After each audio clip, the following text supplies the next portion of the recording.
Amém? Esta é uma manhã de entrega.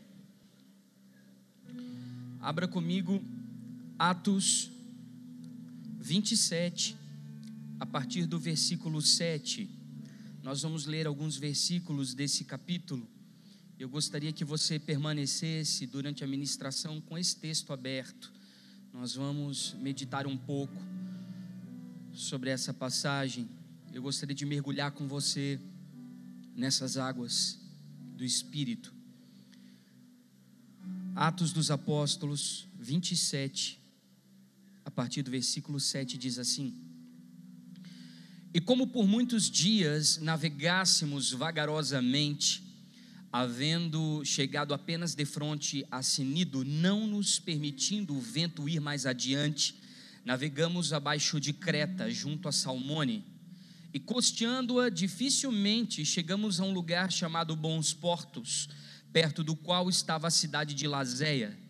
E passando muito tempo e sendo já perigosa a navegação, pois também o jejum já tinha passado, Paulo os admoestava dizendo-lhes: Senhores, eu vejo que a navegação há de ser incômoda e com muito dano, não só para o navio e carga, mas também para todas as nossas vidas.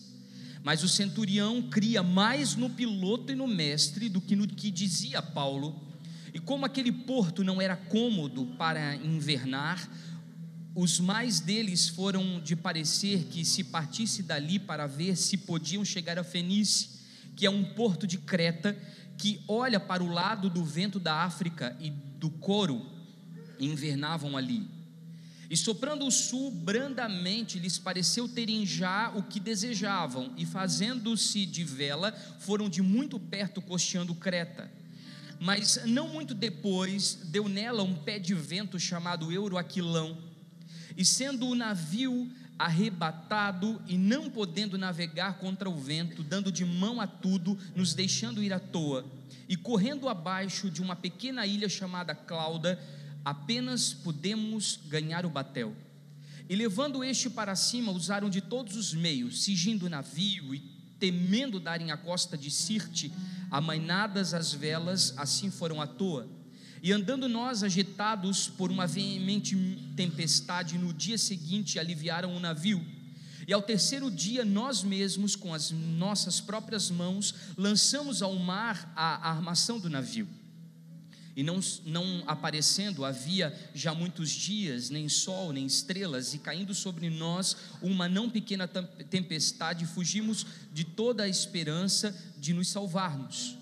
E havendo já muito que não se comia, então Paulo, pondo-se em pé no meio deles, disse: Fora na verdade razoável, ó senhores, ter me ouvido a mim, e não partir de Creta, e assim evitariam esse incômodo a esta perda.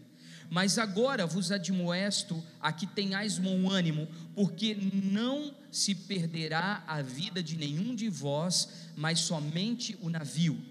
Porque esta mesma noite o anjo de Deus, de quem eu sou e a quem sirvo, esteve comigo, dizendo: Paulo, não temais, importa que sejais apresentados a César, e eis que Deus te deu todos quantos navegam contigo. Portanto, ó senhores, tende o bom ânimo, porque creio em Deus, que há de acontecer assim como a mim me foi dito, e contudo necessário irmos dar a uma ilha. E quando chegou na 14ª noite, sendo impelidos de um outro lado no mar Adriático, lá pela meia-noite, suspeitaram os marinheiros que estavam próximos de uma terra, e lançando o prumo, acharam 20 braças, e passando um pouco mais adiante, tornando a lançar o prumo, acharam 15 braças, e temendo ir dar em alguns rochedos, lançaram de polpa 4 âncoras, desejando que viesse o dia. Repita assim comigo: 15 braças. Procurando, porém, os marinheiros fugir do navio, e tendo já deitado o batel ao mar, como quem querendo lançar as âncoras pela proa, disse Paulo ao centurião e aos soldados: Se estes não ficarem no navio, não podereis salvar-nos. Então os soldados cortaram os cabos do batel e deixaram cair. E entretanto, o que dia vinha, Paulo exortava todos aqui comessem alguma coisa, dizendo: é já hoje o 14º dia que esperais, e permaneceis sem comer, não havendo provado nada. Portanto exorto-vos que comais alguma coisa, pois é para a vossa saúde, porque nenhum cabelo cairá da cabeça de qualquer um de vós. E havendo dito isto, tomando o pão, deu graças a Deus na presença de todos, e partindo-o, começou a comer. E tendo já todos bom ânimo, puseram também a comer. E éramos ao todo no navio 276 almas, e refeitos com a comida, aliviaram o navio, lançando o trigo ao mar. E sendo já dia, não conheceram a terra, enxergaram porém uma enseada que tinha praia, e consultaram-se sobre o que deveriam encalhar nela o seu navio. E levando as âncoras, deixaram-no ir ao mar, largando também as amarras do leme, e alcançando a vela mais ao vento, dirigiram-se para a praia. Dando porém num lugar de 2 mares, encalharam ali o navio, e fixa a proa ficou imóvel, mas a popa abria-se com força nas ondas. Então a ideia dos soldados foi que matassem os presos, para que nenhum fugisse escapando a nado. Mas o centurião, querendo salvar a Paulo, lhes estorvou esse intento, e mandou que os que pudessem nadar se lançassem primeiro ao mar e se salvassem em terra, e os demais em algumas tábuas e em outras coisas do navio. E assim aconteceu, que todos chegaram à terra a salvo. Amém? Vamos trabalhar sobre isso? Glória a Deus. Curva a sua cabeça. Espírito Santo, nós somos incapazes de extrair dessa palavra de forma humana e natural aquilo que o Senhor deseja falar. Mas quando o Espírito que nos ensina todas as coisas está sobre o nosso coração, o Espírito da profecia nos revela os intentos do coração do Pai. Nos ensina nesta manhã, nos mostra o lugar que precisamos caminhar e como devemos nos comportar. Assim nós te pedimos, em nome de Jesus. Amém? Ontem, pastor Luiz falou algo muito relevante, e eu gostaria que você repetisse essa frase comigo. Repita assim: as rotinas não podem mudar o propósito. Ou seja, existe um propósito definido na eternidade a nosso respeito, acerca das nossas vidas, e por mais que as agendas diárias elas mudem, porque elas se movimentam, elas funcionam de uma maneira diferente do nosso planejamento, isso não pode mudar aquilo que o Senhor estabeleceu sobre nós. E eu quero pensar nessa manhã sobre os barcos que nos conduzem a determinados lugares da vida. E eu não posso deixar de fazer uma comparação aqui, ou uma analogia, de que quando esse barco ele encontra um lugar de cumprimento do seu propósito, ele está a 15, o número estabelecido ali é a 15, e o mesmo número é dado para a arca, que fica 15 côvados para fora da água, representando então o número do descanso, o número da confiança plena em Deus, o número de quando nós realmente liberamos o nosso controle para que Deus venha assumir todas as áreas da nossa vida. E eu gosto dessa analogia com a arca, porque a arca ela foi um veículo de movimentação entre as eras, entre os aions de Deus. Quando Deus ele deseja movimentar um determinado tempo, ele usa alguns instrumentos de manobra, de movimentação e de funcionamento. E aqui, quando nós pensamos em Noé, nós nos lembramos, nós remetemos à arca. A mesma coisa estava acontecendo com Paulo. Ou seja, Deus estava finalizando um tempo e iniciando um outro tempo para o cumprimento do seu propósito eterno, e ele estava se utilizando de um veículo para fazer esse transbordo ou essa passagem. Deus, quando nós avaliamos o contexto de Noé e o contexto do dilúvio, ele estava destruindo o que existia e que já não era mais relevante, e estava prestes a iniciar uma nova estirpe, uma nova população de remanescentes que iriam reconstruir o propósito a partir da destruição. E a arca, ela simboliza essa transição de um termo a um outro termo, de um tempo a um outro tempo. Noé, ele passa 100 anos praticamente da sua vida para construir algo que os salvaria da destruição e os colocaria em um novo nível de vida. E talvez nós estejamos com esse mesmo sentimento, mas nós levamos anos para edificar uma determinada visão, a estabelecer uma missão, a estabelecer uma plataforma de funcionamento, e agora parece que nada mais faz sentido, porque não cabe mais nós nos movimentarmos através dessa ferramenta de transicionamento. E essas águas, biblicamente, elas podem simbolizar muitas coisas. Você sabe que teologicamente, de uma maneira simples e rasa, nós simbolizamos o mar como almas ou como vidas, né? Mas o mar, ele na verdade representa a nossa vida, a nossa jornada, que aparentemente deveriam ser lagos de margens plácidas ou de tranquilidade, ou seja, nós queríamos ter uma vida talvez muito linear, muito tranquila, muito equilibrada, mas no mar da vida nós encontramos muitas oscilações, muitos altos e baixos, porque a vida é feita desses vales e dessas montanhas, desses lugares de tempestade, quando nós achamos que vamos sucumbir e vamos morrer, e desses lugares de calmaria, de tranquilidade, quando Deus apresenta a sua aliança conosco. Essa é a vida que o Senhor tem para nós. E esse mar, ele representa esse termo de limite entre um velho tempo e um novo tempo, entre um ponto antigo e um novo ponto que está sendo tracejado por Deus.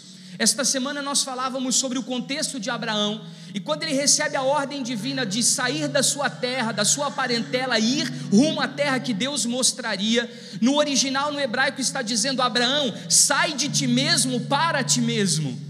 Isso parece um paradoxo de nós sairmos de dentro de nós mesmos e depois nós nos encontrarmos em nós mesmos.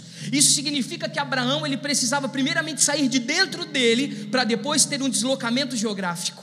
E talvez o maior transicionamento, a maior mudança, a maior transformação que Deus queira operar, não seja nas circunstâncias a nosso derredor, mas seja primeiramente em nós, porque se isso acontecer dentro de nós, todas as outras coisas ao nosso derredor serão mudadas e transformadas, a partir daquilo que o Senhor está fazendo dentro de nós. Quantos me acompanham nessa realidade? E você está diante de um homem que está em constante aprendizado em relação a isso. Quem me conhece de perto sabe que eu tenho aprendido dia a dia com Yeshua, com Jesus, sobre estar contando com o acaso no meio da vida, porque a minha própria personalidade, ela já é controladora, ela já é organizada, ela já tem, na verdade, um desenho, e para que eu saia fora dessa linha, eu preciso estar muito à disposição de Deus, eu preciso efetivamente sair do controle. Sabe aquela pessoa que não morre quando o barco afunda, mas pode morrer dentro de um balde, afogado dentro do navio, mesmo com o navio estando em movimento? Esse cara sou eu. Então nós precisamos estar mais livres para aquilo que Deus deseja fazer e aquilo que Ele está propondo para esse tempo, porque se nós formos apegados de forma conservadora às nossas velhas crenças, nós não vamos estar abertos àquilo que o Senhor está propondo. Sabe, aquele tipo de pessoa que mesmo que o navio não bata, mas só na iminência dele afundar, o camarada já tem um AVC dentro do navio. Esse cara sou eu, e eu estou aprendendo com Deus a não morrer antes de chegar vivo na praia, porque eu sei que mesmo que o barco afunde, nenhum de nós vai se perder. Essa é uma convicção do meu coração, essa é uma certeza do meu espírito. Então, mais importante no tempo de mudança não é você ter o controle da situação, mas é você manter o autocontrole na situação. Isso fala de um fruto do Espírito, isso fala de equilíbrio, isso fala de domínio próprio, de você talvez não ter mais o controle da situação, mas você manter o controle da sua emoção no meio desse processo, porque muitas vezes nós somos leões espirituais, mas gatinhos emocionais. Nós temos muitas realidades espirituais bem construídas e fundamentadas dentro do nosso coração, mas quando as situações adversas acontecem diante de nós, nós nos desmontamos, nos arruinamos interiormente e não conseguimos lidar com as circunstâncias de mudança. E o Senhor quer nos alinhar, para que a nossa alma, ela esteja no mesmo patamar, ou no mesmo nível de equilíbrio do Espírito, que nós possamos ter uma inclinação espiritual de controlarmos as nossas emoções que são tão destrutivas no meio da situação, porque nós corremos o risco de morrer, mesmo quando Deus disse que iria salvar a todos. Uma das coisas interessantes é que Paulo os admoestava, dizendo-lhes: senhores, eu vejo que a navegação há de ser incômoda e com muito dano, não só para o navio e carga, mas também para as nossas vidas. Paulo, educadamente, talvez como um prisioneiro, tentou de alguma maneira conseguir a palavra, e ele traz uma advertência de que aquele navio, aquele barco, estava sentenciado a afundar. Só que uma das coisas que nós observamos nessa palavra é que haviam se passado os dias de jejum e de purificação, ou seja, os dias de Yom Kippur. Ou seja, Paulo havia passado por um período de jejum e ele estava com uma inclinação ao Espírito. Paulo estava vivendo uma inclinação maior a ouvir a voz do céu, a ouvir a voz de Deus. Ele estava mais sensível àquilo que poderia acontecer naqueles dias. E quando você começa a avaliar os livros do Talmud, você entende que o período da purificação, ele serve justamente para isso. Inclusive, uma das frases dos sábios judeus é que o cavaleiro está sempre sobre o cavalo, ou seja, o espírito governa sobre a carne. O grande problema é que nós queremos passar o período de transição, permitindo que a nossa alma governe sobre o espírito. E isso é uma sentença de morte espiritual. Isso é uma sentença de morte para o propósito. Nós precisamos ter uma inclinação para que o nosso homem interior, ele seja governado pelas percepções espirituais e não mais pelas perspectivas naturais.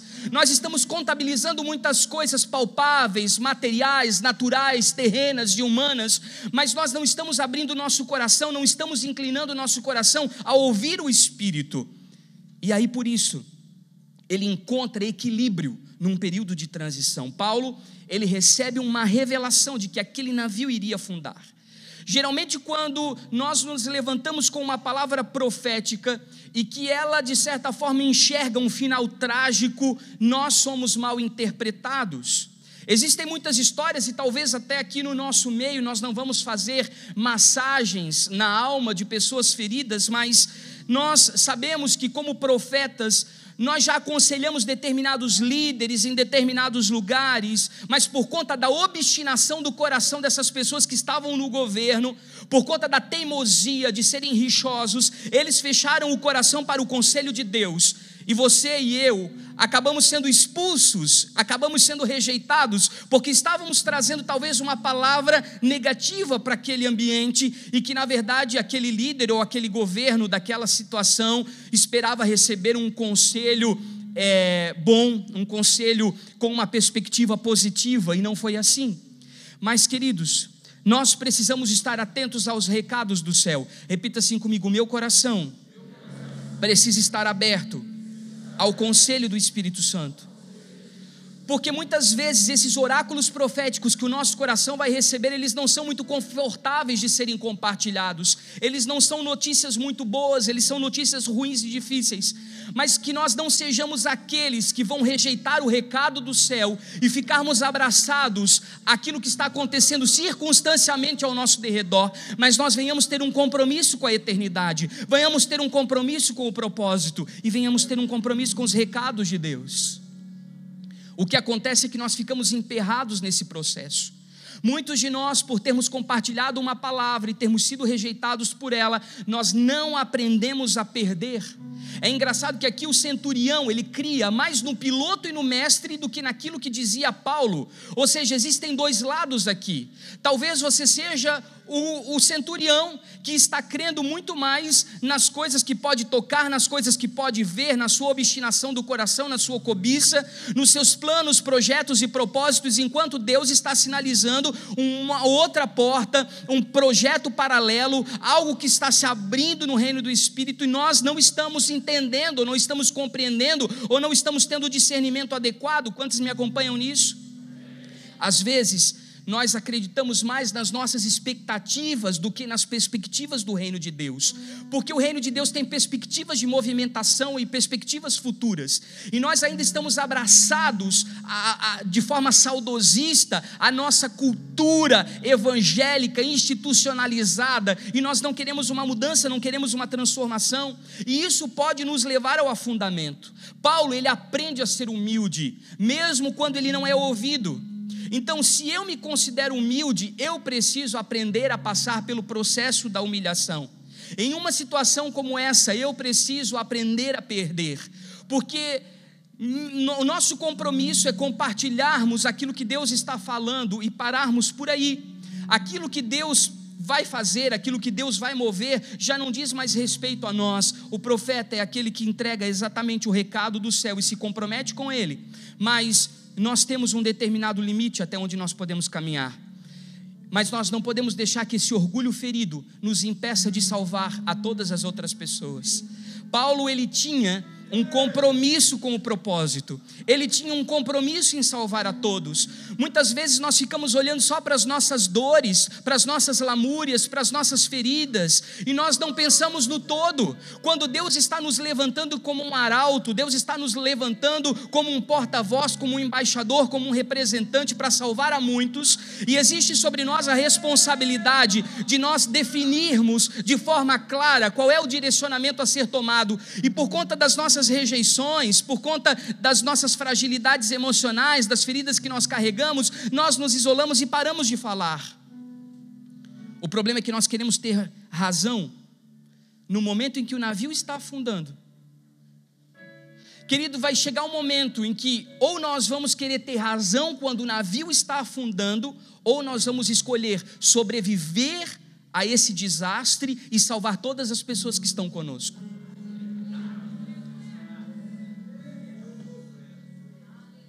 Essa é uma pergunta que nós precisamos nos fazer.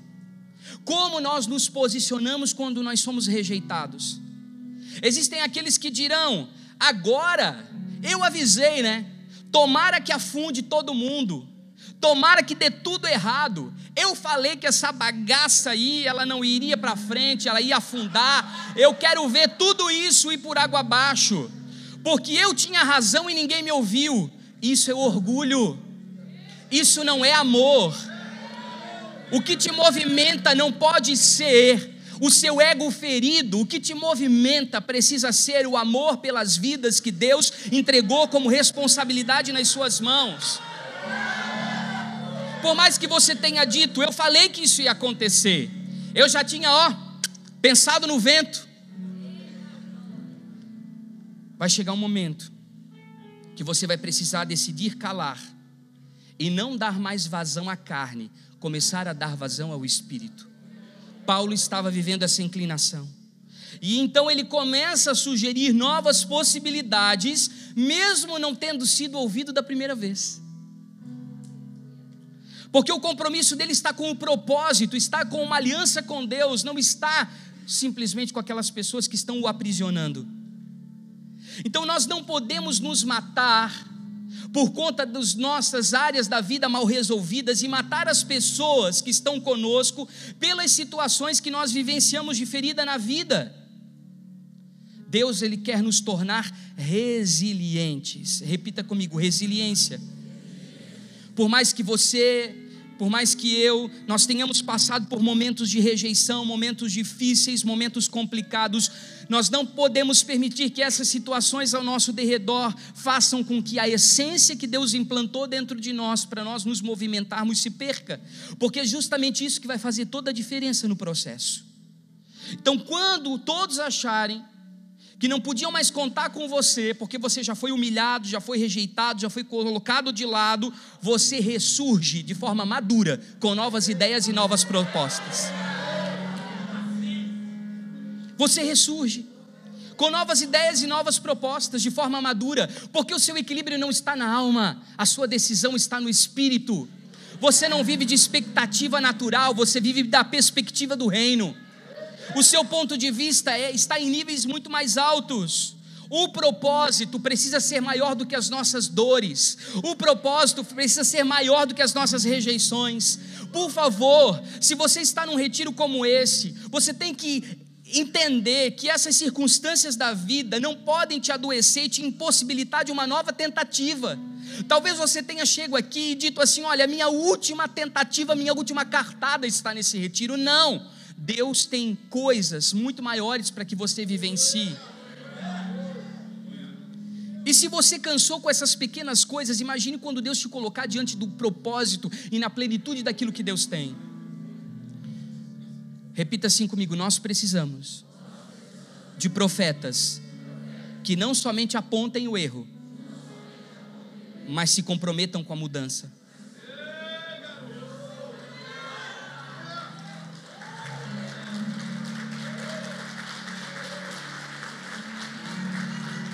É disso que nós precisamos.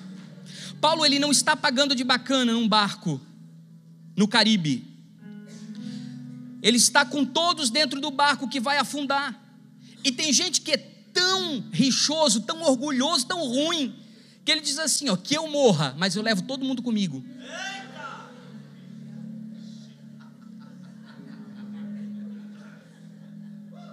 Paulo não tem esse coração. Ele está dentro de um barco que vai afundar. Ele não está apenas dando instruções ou assistindo, ele está participando ativamente daquele ambiente. E queridos, nós precisamos começar a fazer com que as escamas dos nossos olhos caiam. Nós precisamos ter uma visão mais realista do que está à nossa volta, porque senão nós não vamos conseguir mudar a nossa postura interior por conta daquilo que está ao nosso derredor. Deus não se compromete com profetas omissos e negligentes. Deus se compromete com pessoas proféticas que têm um compromisso com a transformação daquilo que Ele deseja implantar. Então nós vamos precisar nos movimentar na autoridade de Deus e não nas nossas presunções. Porque muitas vezes nós temos uma fé para vencer os obstáculos, mas isso muitas vezes é obstinação. O que Deus quer que nós tenhamos é uma fé para continuar, para permanecer, mesmo que as circunstâncias sejam contrárias, mesmo que os tempos sejam difíceis. Mesmo assim, nós não vamos abandonar o barco, vamos permanecer naquele lugar, até que o Senhor sinalize uma nova maneira de movimentar. Deixa eu falar uma coisa para você: nem tudo na vida tem obrigação de dar certo. As coisas na vida da gente têm obrigação de valer a pena. Às vezes não está dando certo, mas está valendo a pena, fica aí. Às vezes vai estar dando tudo certo, mas não está valendo a pena, sai daí.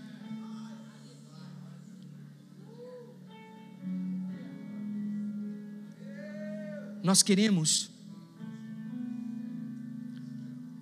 sabe, Deus está dizendo: parem de se movimentar de determinadas formas, parem de usar esse barco de um termo ao outro, parem de funcionar dessa maneira. E nós estamos achando que isso é história da carochinha. Queridos, os tempos estão mudando, as eras estão sendo transformadas, nós estamos lutando com outros inimigos e outros adversários. É uma outra plataforma de movimentação que Deus está exigindo de nós, que Deus está pedindo para que nós venhamos a nos adequar. Às vezes, as situações que você vai viver, que elas são terríveis, mas a experiência que você vai retirar disso, ela vai fazer valer a pena. Mas outras vezes, você vai estar vivendo num mar tranquilo, num barco seguro, mas você precisa se perguntar se aquilo que você tem vivido dentro desse ambiente tem realmente contribuído para aquilo que Deus quer cumprir na sua vida. Esse ponto de interrogação tem que estar no nosso coração. Às vezes nós queremos dar resultado e nós estamos violentamente obstinados pelas metas que o nosso coração cobiçoso traçou, e nós traçamos uma jornada e nós nos fechamos dentro desse discernimento, sendo que essa é uma palavra que Deus já liberou há muito tempo e ela não foi dada um F5, não foi dada uma atualização, nós não repaginamos. Deus está dizendo: muda, e nós continuamos da mesma forma. E nós somos alimentados por um otimismo barato e nós chamamos isso de fé. Nós treinamos o nosso coração e aí nós somos teimosos por conta disso. em dar sequência àquilo que Deus já determinou falência, aquilo que Ele já acabou. E não dá para achar que está tudo bem quando um barco vai afundar.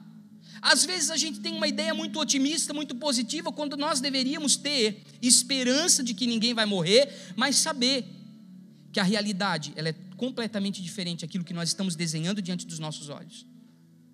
Porque essa teologia determinista fez a gente perder a sensibilidade de ver o que Deus quer nos mostrar. A gente só quer enxergar o que a gente quer ver.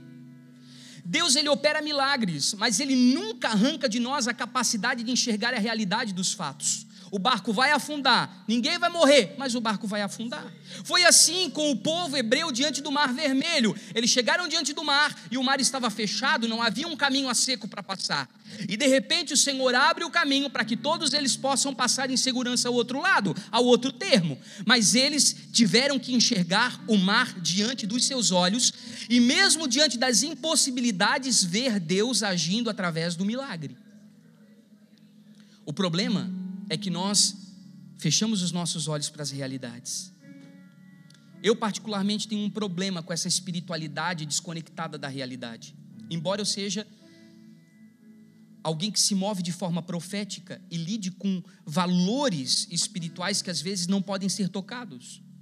Mas eu fico muito incomodado quando eu vejo a gente usar jargões evangélicos, textos bíblicos, declarações e chamamos isso de decretos proféticos. Não. Isso só vai ter um teor profético quando isso estiver de acordo com a vontade de Deus para as nossas vidas. Não quando ela for vãs repetições. Porque nós podemos estar declarando coisas que Deus não disse para serem declaradas, porque não é o tempo de contextualizarmos aquelas palavras. Então eu preciso entender, porque eu vejo pessoas muito positivistas dentro da igreja, declarando palavras ao seu bel prazer, porque querem realizar os seus sonhos, os seus feitos, os seus planos no seu tempo, mas estão completamente desconectadas da verdade de Deus. E às vezes essas coisas estão desintegrando diante dos nossos olhos, e nós somos teimosos e persistimos no erro. Nós continuamos dando vazão às coisas que Deus já disse. Parem, eu não quero mais isso, não é mais dessa forma. Queridos, frases de efeito não podem transformar realidades espirituais. Profecia sim, frase de efeito não. Nós precisamos ter atitudes mais responsáveis para dar destino às pessoas, dizer: olha, vocês não vão morrer por conta de Paulo estar ali, aqueles prisioneiros não foram mortos ao mar. Existem pessoas que estão conectadas a nós, e cabe a nós termos posicionamentos de responsabilidade. Isso não é fé, nem postura profética. Quando você caminha por esse lugar de obstinação, de cobiça, você está investindo no seu auto-engano. Deus já disse: parem, não é mais assim que eu quero. Existe uma nova forma, e nós estamos colocando o nosso coração naquilo que Deus já disse. É momento de nós pararmos. Mas por conta disso está tudo acabado? Não! Todos irão se salvar. Mais importante do que um método, do que uma estrutura, do que uma visão, do que uma missão, são as pessoas.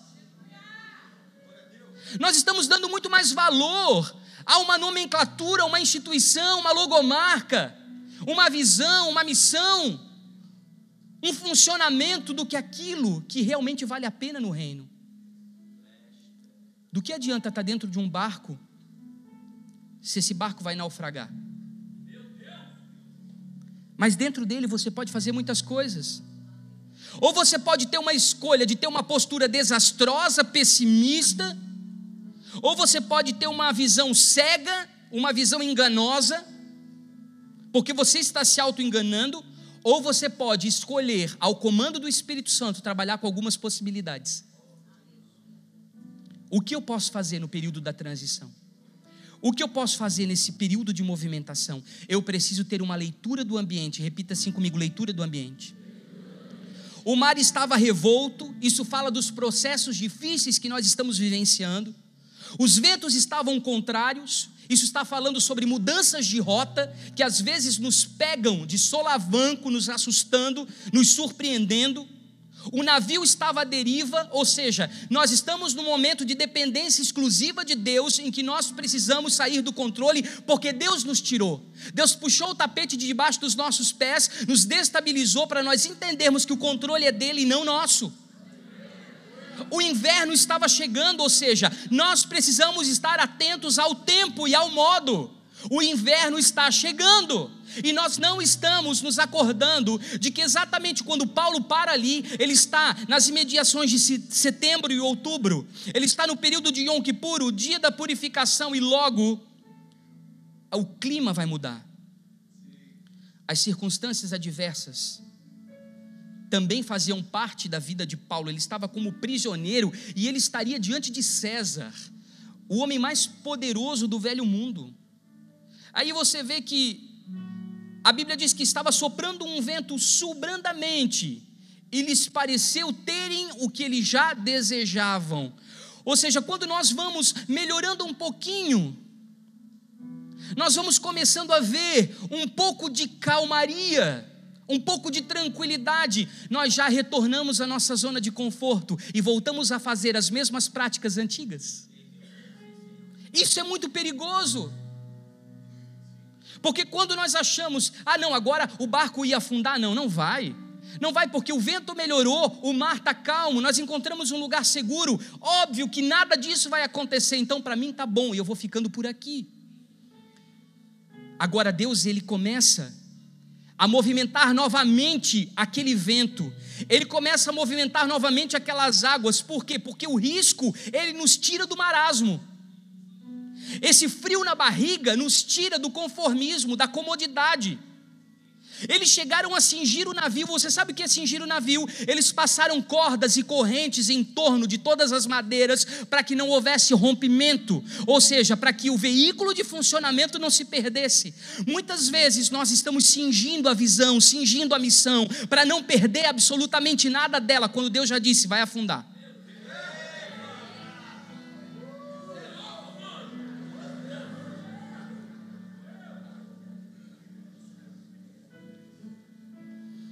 Nós não queremos perder a nossa segurança.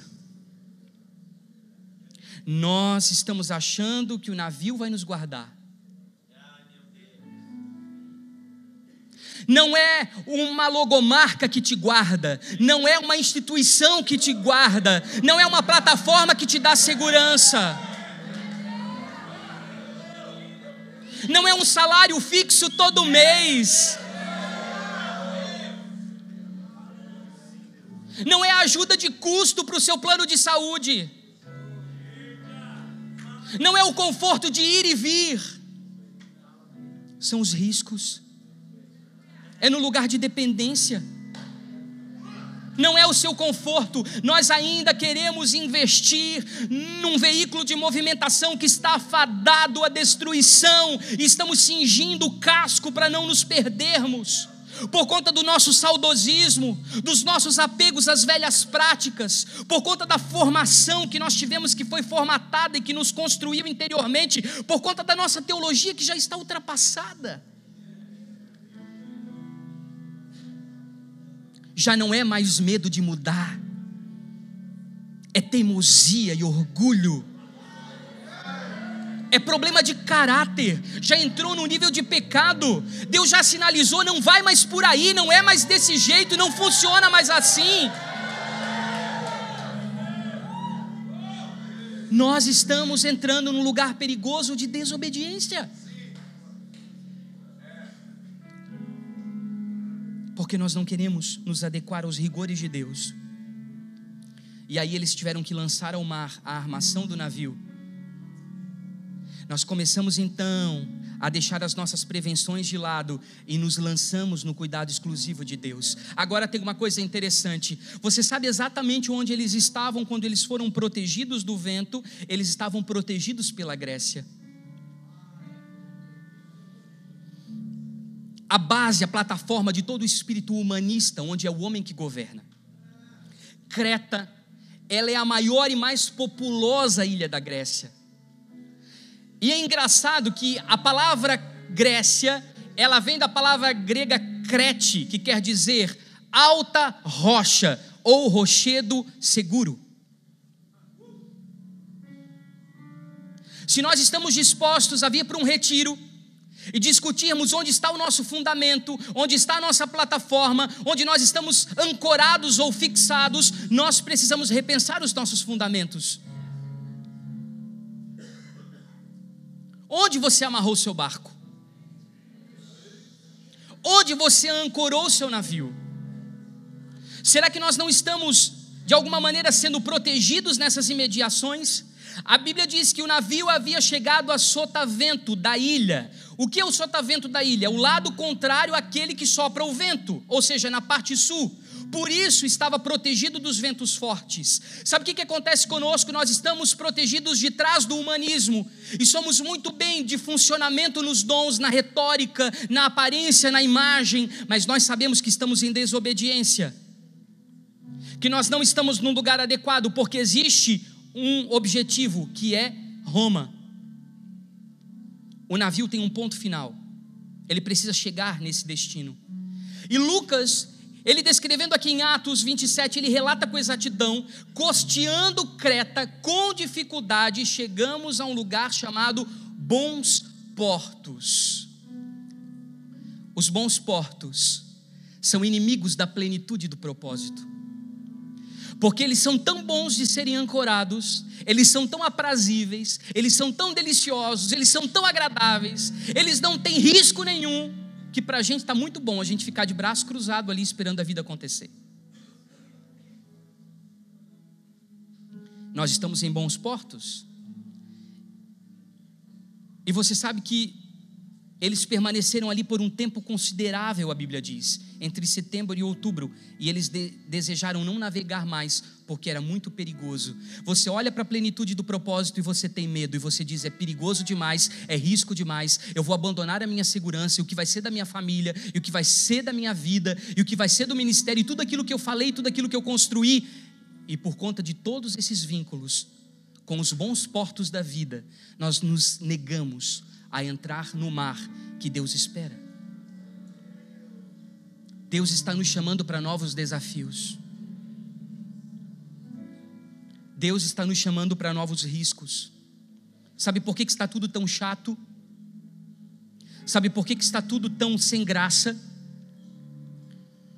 Porque você foi chamado para grandes aventuras, para grandes desafios. Você não é um homem de bons portos, você não é uma mulher de costa sul. Você não precisa encontrar um lugar seguro para colocar a sua âncora. Você precisa estar ao cuidado de Deus, mesmo que o mar esteja bravio e revolto, porque nenhuma alma irá se perder.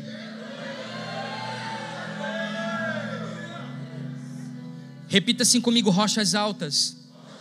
Você sabe qual é a origem de Creta? A origem de Creta é a Filistia. Você vai ler isso em Jeremias 47:4, que diz assim: por causa do dia que vem, para destruir a todos os filisteus, para cortar de Tiro e Sidom todo o restante que os socorra, porque o Senhor destruirá os filisteus, o remanescente da ilha de Caftor. Ou seja, essa palavra é uma palavra para a região de Creta, faz referência a esse território. Creta tinha um sistema monárquico. Ah, eu sou do reino. Que reino?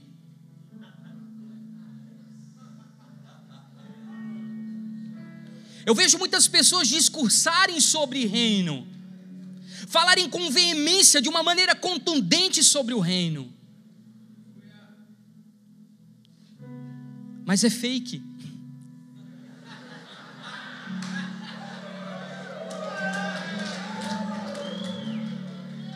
Quando você vai ver, é o sistema monárquico de Creta, o domínio é da Grécia, tinha um forte poderio marítimo, era uma cidade-estado, tinha influência egípcia na sua rota comercial, era um dos lugares mais aprazíveis daquele ambiente. Mas pense comigo, era um reino terreno que se opunha ao reino dos céus. Repita assim comigo: precisamos de discernimento. Nem tudo aquilo que parece, realmente é.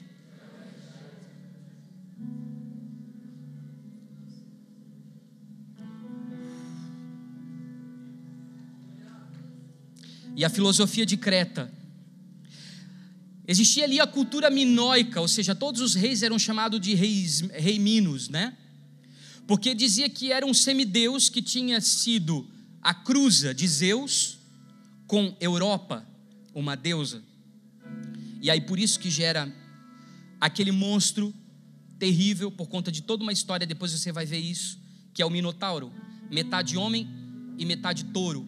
O que nos representa essa cultura filosofal grega e cretense, sendo a nossa base ou a nossa zona de conforto? Uma mentalidade escrava, porque o Minotauro vivia dentro de um labirinto, era amedrontado, mas ele vivia dentro de um labirinto, num lugar de prisão. Você chama isso de ministério, mas a sua mentalidade é escrava, porque você não é livre, você está preso a um relacionamento com um serviço que não é sagrado, é pagão, porque não mudou a maneira de funcionamento, não mudou a forma de adorar, não mudou a forma de interceder, não mudou a forma de proclamar, não transicionou a forma de liberar. Ainda está preso a dogmas, a sistemas humanistas. E aí existia uma outra figura, muitos de vocês talvez conheçam, você que lê um pouco de mitologia grega vai entender que existia o Dédalo, que era na verdade um engenheiro desse labirinto do Minotauro. Repita assim comigo: construção humana. Tudo é desenhado nos bastidores para dar resultado e dar certo. Tudo é contabilizado para que aconteça de forma sistemática, debaixo da politicagem, das articulações. Não existe nada às claras, não existe verdade, não existe mesa. Existem acordos de política de boa vizinhança. E não existe um cuidado, porque tudo está sendo construído de uma maneira humana. Dédalo representa esse espírito de engenharia da mentalidade terrena, que é natural e diabólica. E aí existe um terceiro personagem que ajuda Dédalo, que é o engenheiro das questões humanas, que vive uma ação terrena desconectada da eternidade, que é Ícaro, que é aquele que tenta subir aos céus com uma asa feita de cera, produzida pelo seu pai, e acaba derretendo nos ares, ou seja, uma vida de conexão com o sagrado, que não ultrapassa o céu. O espírito que age por detrás disso, ele estipula uma barreira chamada humanidade, que não nos leva a viver em conexão direta com a eternidade. Por isso que nós não ouvimos o que o Pai está dizendo e não fizemos a sua vontade, caminhamos em desobediência. Porque nós temos bonitas asas, mas elas são de cera. E quando nós voamos até o céu, elas derretem pelo calor do sol. Nós não ultrapassamos as barreiras e os limites que o nosso humanismo propôs. Nós podemos ser humanos, mas nós não podemos ser humanistas. Essa é uma grande mudança que precisa acontecer. Então nós precisamos repaginar a nossa perspectiva, inclusive sobre guerra e batalha espiritual. Porque nós estamos muito prontos a pegar a nossa espada de fogo e a guerrear contra principados, potestades e hostes da maldade em horas e horas de intercessão, mas nós não mudamos os pontos que principados, potestades e dominadores têm dentro do nosso espírito. Nós guerreamos aqui fora com os demônios, mas não guerreamos aqui dentro. E Efésios 6:12 diz: pois a nossa luta não é contra pessoas, mas contra principados, potestades e contra dominadores deste mundo das trevas e contra as forças espirituais do mal nas regiões celestiais. Principados vem de uma etimologia, de uma raiz da palavra que quer dizer princípios, ou seja, toda a matriz de pensamento errada que dá base para ações complicadas e que são distorcidas, corrompidas, que estão em desacordo com a vontade de Deus. Quantos me acompanham nisso? Nós precisamos mudar os princípios da nossa vida, as matrizes da nossa existência, a nossa intencionalidade, a nossa motivação, os princípios que nos movimentam, que fazem com que nós venhamos a funcionar, isso está ligado diretamente às ideologias, está aqui dentro. Nós precisamos entender que existem as potestades são poderes, eles agem em lugares de autoridade através da influência, ou seja, corrompem atitudes, a nossa conduta está corrompida, porque nós guerreamos lá fora contra as potestades, mas elas nos dominam aqui dentro, porque a nossa influência de autoridade está errada, está estragada, está corrompida, a nossa maneira de funcionar e de ver o mundo está distorcida, as potestades estão nos governando, infelizmente, os poderes, nós estamos ainda debaixo deles, submissos a eles, e existem os dominadores, eles trabalham no domínio do comportamento, é o governo das ações, por isso que as atitudes são estragadas, porque se a motivação é estragada, a ideologia, o pensamento é estragado, o poder de influência acaba sendo dominado, e infelizmente as nossas ações acabam sendo totalmente corrompidas. Sabe por quê? Porque nós não entendemos ainda que como igreja a nossa batalha ela é ideológica, sociocultural e governamental. Nós ainda estamos preocupados com o nosso cultinho, estamos preocupados em contabilizar recursos para o nosso bel prazer, porque nós queremos viver confortavelmente e bem, mas nós não estamos apegados ao propósito, não estamos dispostos a investir a nossa vida para ver a movimentação do propósito eterno de Deus nas nossas vidas, e isso vai fazer com que nós venhamos a sair do micro e termos uma cabeça macro, sairmos das coisas pequenas, rotineiras, das mesmices, das mediocridades e alcançarmos lugares de projeção global, porque é isso que o Senhor está fazendo com a sua igreja, que nós venhamos a nos antenar, que tudo aquilo que nós temos desenvolvido no nosso bairro repercute diretamente nas nações, e o que nós semeamos nas nações repercute diretamente na nossa casa, na nossa família, como uma base missionária. Não existem mais barreiras, mais fronteiras. O Senhor quer que nós tenhamos uma mudança de comportamento. Nós ainda estamos sobre essas bases. Por que Tito foi enviado para Creta, assim como Timóteo foi lançado para Éfeso? Para instituir bases apostólicas. Tito havia sido deixado por lá por conta dos falsos mestres e para pôr aquela casa em ordem. Porque a igreja de Creta, ela era bela, mas ela era corrupta. Nós temos uma excelente fachada, mas os nossos bastidores, eles estão estragados. Nós precisamos de um saneamento da casa, de dentro para fora. Não dá mais para empurrar problemas com a barriga.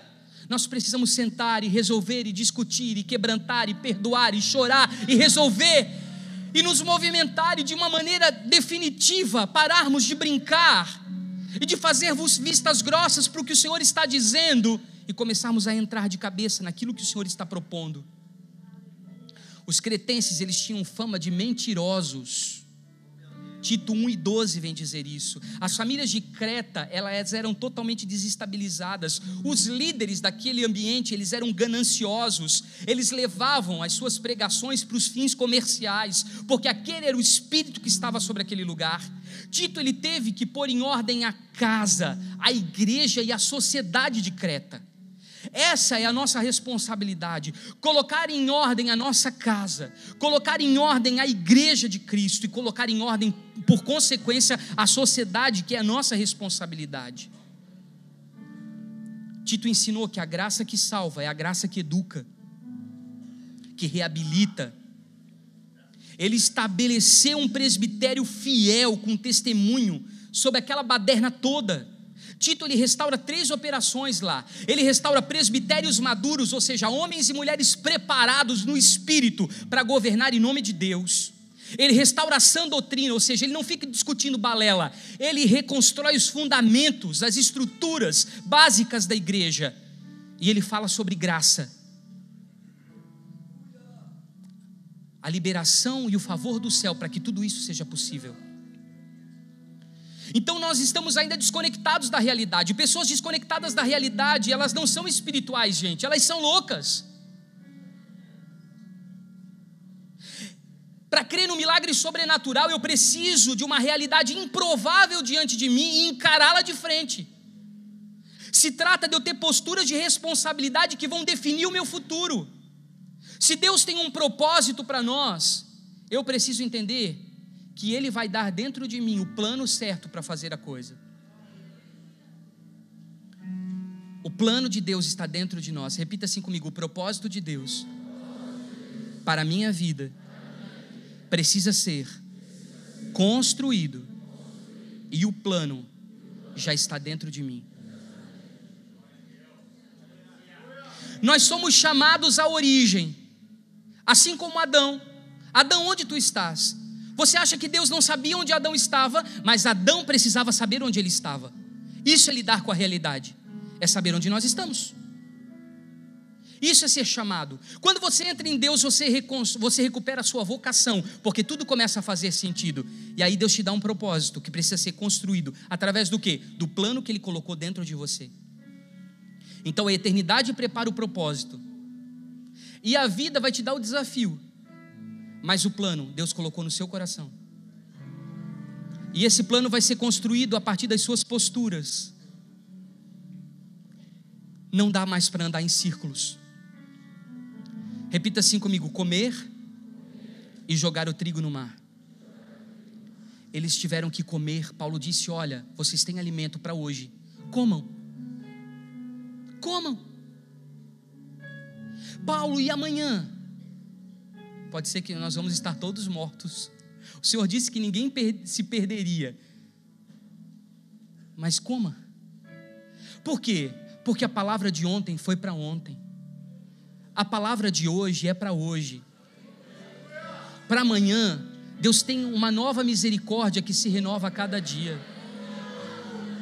Nós ainda estamos funcionando em palavras que foram liberadas lá atrás. Eu não estou dizendo para você esquecer daquela promessa que te movimenta até hoje, que foi o rema de Deus na sua vida, que quando você abriu a Bíblia, as letras saltaram diante dos seus olhos e profetas confirmaram, e você sabe que foi Deus que falou com você. Não, você não pode desprezar os marcos antigos. Entretanto, existiam instruções que foram dadas há anos atrás que já não servem mais. O trigo precisa ser jogado no mar, mas a gente vai precisar fazer pão com esse trigo. Esse trigo é uma carga valiosa, ele não pode ser lançado no mar, mas ele está sendo peso. Mas como é que eu vou me livrar do trigo? Como é que eu vou me livrar do ingrediente, da matéria-prima da palavra, se ela que me movimenta? Não, Deus vai te dar a palavra. Repita assim comigo: a palavra que já não tem mais sentido vira peso.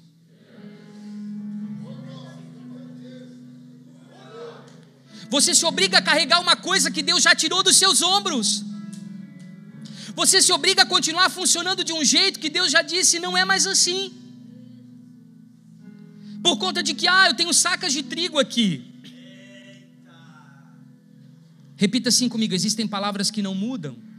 Se você observar Atos 19 e Atos 23, eu vou ler esses dois versículos rapidamente com você. Atos 19, 21 e Atos 23 e 11 diz assim: e cumpridas essas coisas, Paulo propôs em seu espírito ir a Jerusalém, passando pela Macedônia e pela Caia, dizendo: depois que houver estado ali, importa-me ver também Roma. Deus já estava falando ao seu espírito, e na noite seguinte, apresentando-se ao Senhor, disse: Paulo, tem ânimo, porque como de mim testificasse em Jerusalém, assim importa que testifiques também em Roma. Deus havia se apresentado a Paulo e lhe dado uma palavra. Paulo sabia que aquele barco podia se despedaçar, mas nenhuma alma ia se perder, e ele ia estar em Roma, porque em Roma, Paulo escreve a maior e mais significante cartas relacionadas às igrejas, fundamentos, rudimentos, bases doutrinárias, substanciais que deram chão para a igreja movimentar. Lá existia um ambiente propício a isso, por mais que ele estivesse preso. Deus tinha coisas para desatar, para destravar na vida de Paulo a partir de Roma. A palavra que nós ouvimos da parte de Deus, ela vai precisar nos sustentar na tempestade. Repita assim comigo: a palavra que eu ouvi do Senhor me sustenta na tempestade. Então repita assim comigo, e eu sei que você vai entender. Nesse momento, eu preciso jogar fora as palavras e ficar com a palavra. Você me entende nisso? Quem é a palavra? É o verbo. Ele se movimenta, ele é dinâmico. Paulo continuou por 2 anos como prisioneiro em Roma. E é bem provável que Paulo tenha escrito as cartas de Efésios, aos Filipenses, aos Colossenses, Filemon, durante esses 2 anos em Roma. Esses escritos, eles são chamados cartas da prisão. Por que existia um propósito? Porque seria dali, daquele ambiente de mudança, de transicionamento, que Paulo iria liberar fundamentos para a igreja. Então repita assim comigo, eu tenho que me voltar para o Senhor. Será que nós nesse tempo estamos gastando tempo em perguntar, Senhor, quais são as suas próximas manobras? Será que eu estou tendo uma leitura sensata do que está à minha volta? Será que eu estou caminhando em cima de uma revelação do céu? Ou eu estou caminhando em cima da mesmice? Eu preciso começar a caminhar em cima de uma palavra do céu, porque senão eu vou transitar em cima de uma desilusão. Porque quando a ilusão me toma, a revelação vai embora. Às vezes nós queremos nos enganar. Quando o Arthur era bem pequenininho, um dia nós inventamos, depois você conversa comigo e me julga se for necessário. Nós inventamos lá em casa de colocar as patinhas do coelho. E quando nós compramos as patinhas do coelho, só tinham patinhas de cachorro. E nós colocamos no chão da sala até o chocolate. E quando ele chegou, ele olhou e disse: o coelho esteve aqui. E aí eu e a Josi olhamos para ele e a gente disse: esteve? Ele assim: acho que não, foi um cachorro.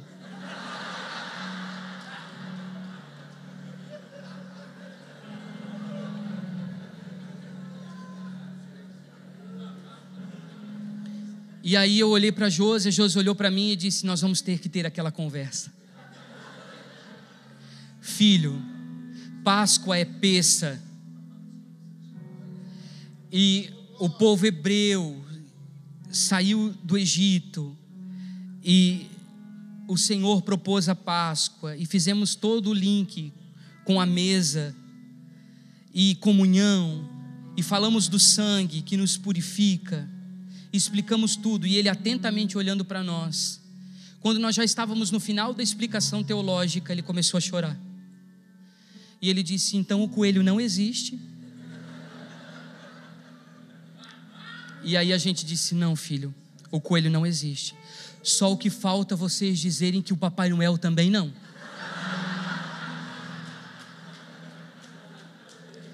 E a gente disse: filho, vai doer mais em nós do que em você. Mas aquele cara do shopping é um ator. E ele disse assim: eu não quero mais conversar sobre esse assunto. Eu vou dormir. E eu queria fazer um pedido a vocês. Eu quero continuar acreditando que o coelho existe. Às vezes nós temos essas atitudes. Nós queremos permanecer acreditando numa mentira. Isso é sinal de imaturidade. Ele é criança. Ele pode. Sabe criança quando brinca de esconder? Onde é que você está? Adivinha? A criança, só em fechar os olhos, ela já está escondida, porque ela acha que porque ela não está se vendo, ninguém está vendo ela.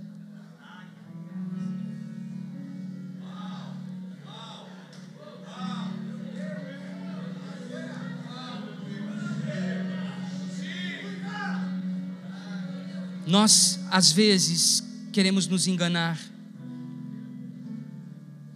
Nesse tempo não dá para continuarmos sendo imparciais e neutros. Nesse tempo, nós precisamos escolher de forma responsável a participar da mudança. Porque Deus, Ele não muda, mas Ele se move. E se Ele é dinâmico, se você escolheu ficar parado, o problema é seu. Repita assim comigo: ventos contrários. Nunca considere algo que está acontecendo de contrário na sua vida como não sendo de Deus.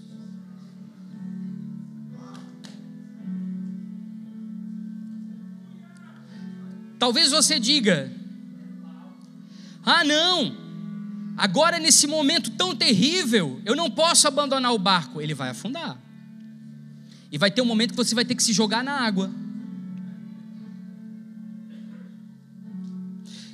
Avalie sempre os ventos, ou a favor ou contra, da seguinte maneira: Pai, o que o Senhor está fazendo com isso? Como eu devo me posturar nessa situação? E deixa eu dizer para você, nunca vai ser fácil para você romper com as ideias antigas, com as estruturas que às vezes são familiares, com conceitos que são ortodoxos, mas nesse momento elas são necessárias, porque toda mudança corresponde a um processo de avanço no reino de Deus. Se nós não passarmos pela mudança, nós não vamos ter progresso, nós não vamos avançar. E parece que o passado, parece que aquele navio que era tão seguro, ele autentica que tudo está pronto, está funcionando, porque as tradições, elas nos cercam de forma conservadora, elas nos aprovam, mas elas são cascas que estão pesadas demais para o nível do mar que nós estamos navegando e para o nível de vento que nós estamos enfrentando. Eu não estou dizendo para você ser rebelde, para você ser um anarquista, para você ser um insubmisso, mas para você viver o que Deus tem para você viver nesse tempo, você vai precisar de espaço. E você vai ter que se jogar no mar revolto, porque o próprio navio vai se dissolver diante dos seus olhos. Nós precisamos olhar para Jesus. Nada o formatou, nada o segurou, nada o prendeu, porque Yeshua, ele não se conservava com dogmas, ele não preservava costumes. Ele veio para viver a lei, fazer além dela, mas ele não veio para defender uma instituição. Eu vou ser bem agressivo no que eu vou te dizer, mas Yeshua não teve escrúpulos contra os ranços dos religiosos. Ele curou no sábado, ele não apedrejou a adúltera, ele tocou um leproso, ele chamou a impura de alguém. Alguém me tocou. A primeira cura dela não foi o fluxo, a primeira cura dela foi a identidade. Alguém me tocou.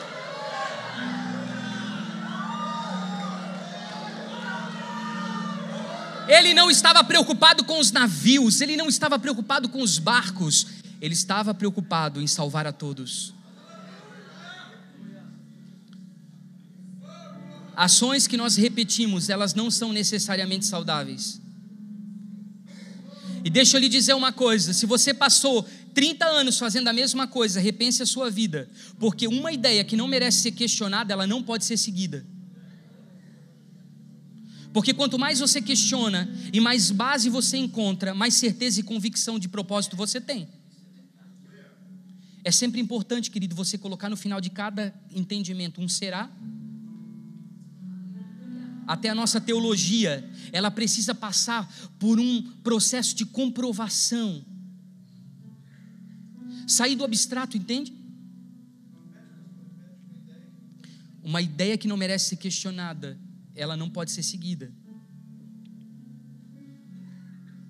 Eu gosto muito das ideias de Jesus, porque depois de sempre um padrão engessado, ele vinha com uma pergunta, ou com uma palavra, uma retórica. Ele dizia: o que diz a lei?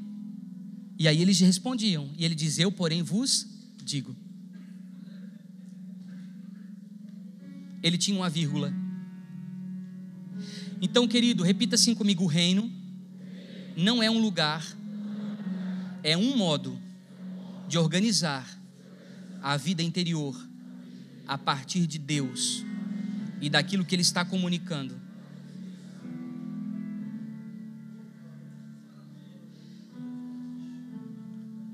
Utilize os seus erros, querido, para progredir, para desenvolver, não para se condenar.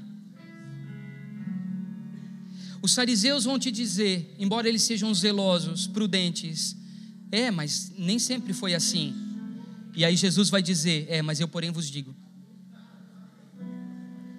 Repita assim comigo, ninguém vai se perder. Aí você pode escolher duas coisas para a sua vida. Ou você vai ser o cara que vai pular no mar, ou você vai ser o cara que vai chegar na praia abraçado num pedaço de tábua. Porque o texto fala disso. Você é tão aprisionado que Deus vai te dizer, eu vou te salvar, meu filho, por misericórdia. Porque você é tão apegado a isso, você é tão conservador a isso, que eu não consigo nem te mudar. Mas eu te amo tanto, que eu vou te dar uma chance de viver de novo. Mas o bom mesmo é,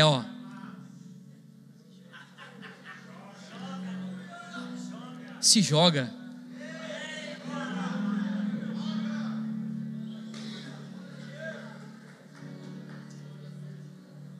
Quantos querem se jogar? Tem lugar aqui na frente.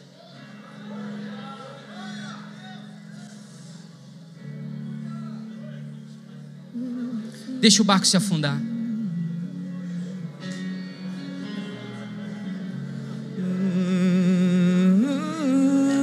Deixa o barco se afundar. Então vem, nos tira da zona de conforto. Meu Deus, mas nós estamos chegando em Malta. Homens bárbaros.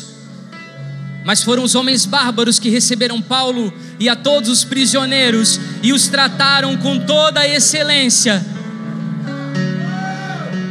Pense fora da caixa. Arrisque. Saia da mesmice. Intente a mudança. Intente a transformação.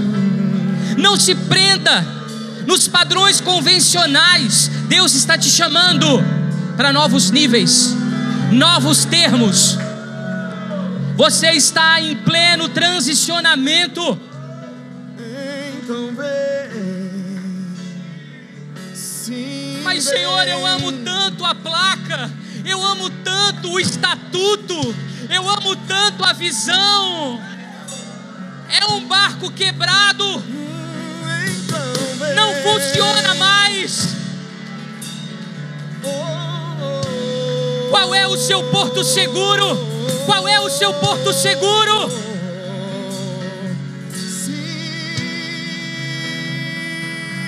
Então vem, nos tira da zona de conforto, fecha todas as saídas de emergência. Dependemos de ti. Então vem, nos tira da zona de conforto, fecha todas as saídas de emergência. Dependemos de ti, da tua voz, Senhor. Então vem, nos tira da zona de conforto, fecha todas as saídas de emergência. Dependemos de ti, da tua voz. Então vem, nos tira da zona de conforto, fecha todas as saídas de emergência. Nós dependemos de ti, Senhor. Dependemos da tua voz, Senhor. Da tua voz, Senhor. Em primeiro lugar, a tua voz, Senhor. Então vem, nos tira da zona de conforto, fecha todas as saídas de emergência. Dependemos de ti, Senhor. Então vem, sim, tira da zona de conforto, fecha todas as saídas de emergência. Sim, confiamos em ti, Senhor. Sim, então vem, nos tira da zona de conforto,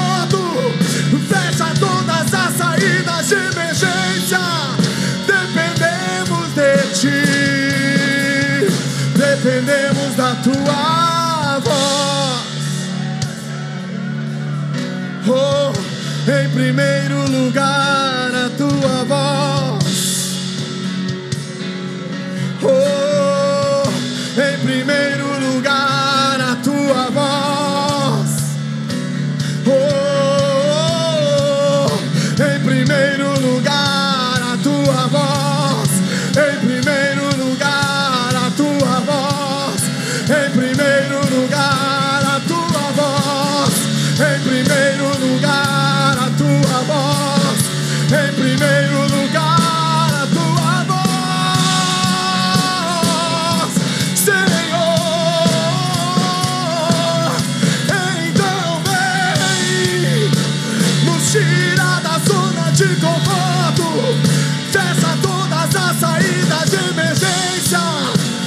Se dependemos de ti, então vem nos tirar da Zona de conforto, fecha todas as saídas de emergência. Dependemos de ti, Senhor. Então vem, sim, nos Tira da zona de conforto, fecha todas as saídas de emergência. Dependemos de ti, Senhor. Então vem, nos tira da zona de conforto, fecha todas as saídas de emergência. Dependemos de ti, somente de ti. Então vem, tira da zona de conforto, fecha todas as saídas de emergência. Nós dependemos de ti, da direção da tua voz. Uma das características da Arca de Noé é que Noé construiu, mas não foi ele que dirigiu. A arca não tinha leme. Quem conduzia era o Senhor. Você pode construir o que o Senhor mandou você fazer, mas não dirija isso. Isso é, quem dá o crescimento é o Senhor. Sim, Deus. Não é você quem faz crescer, é Ele quem faz crescer. E tudo que Ele promove, Ele protege. Tudo que Ele promove, Ele protege. Tudo que Ele promove, Ele protege. Sim. Então vem, joga o leme na água. Da zona de conforto, joga o leme na água hoje. Dependemos joga o remo na água hoje, Senhor. Então vem, nos tira da zona de conforto, fecha todas as saídas de emergência. Dependemos de ti, Senhor. Então vem, nos tira da zona de conforto, fecha todas as saídas de emergência. Dependemos de ti. Sim, Tu sim. tens o controle de tudo, Senhor. Sim. Ei, Tens o controle de tudo, Senhor. escute, joga tudo na água hoje. Joga o remo, joga o trigo. Porque na próxima parada, profeta, você vai matar serpente no fogo. Aleluia. Na próxima parada, profeta,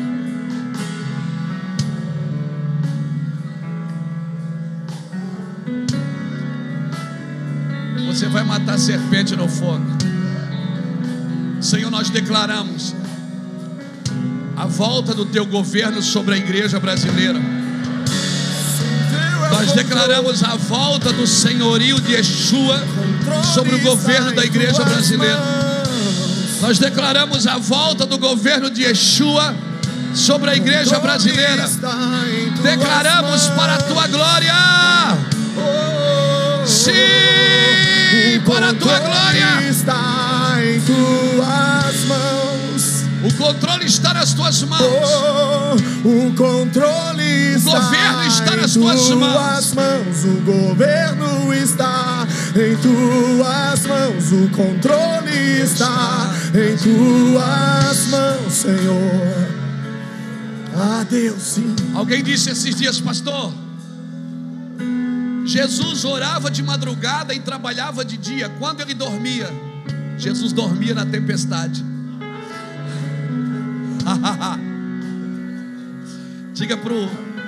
Diga para esse crente que está do seu lado, diga: aprenda a dormir na tempestade.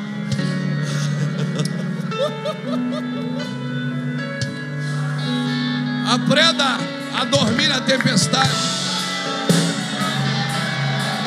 O controle está em tuas mãos, o governo está em tuas mãos, o domínio está em tuas mãos, o controle está em tuas mãos, o governo está em tuas mãos, o domínio está em tuas mãos, o governo está em tuas mãos, o controle está em tuas mãos.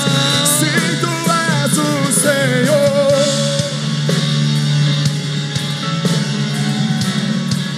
só tu és o Senhor. Aleluia, aleluia. A oração vai te levar para esse lugar, a intimidade vai te levar para esse lugar, e sabendo que todas as coisas competem para botar você no destino profético.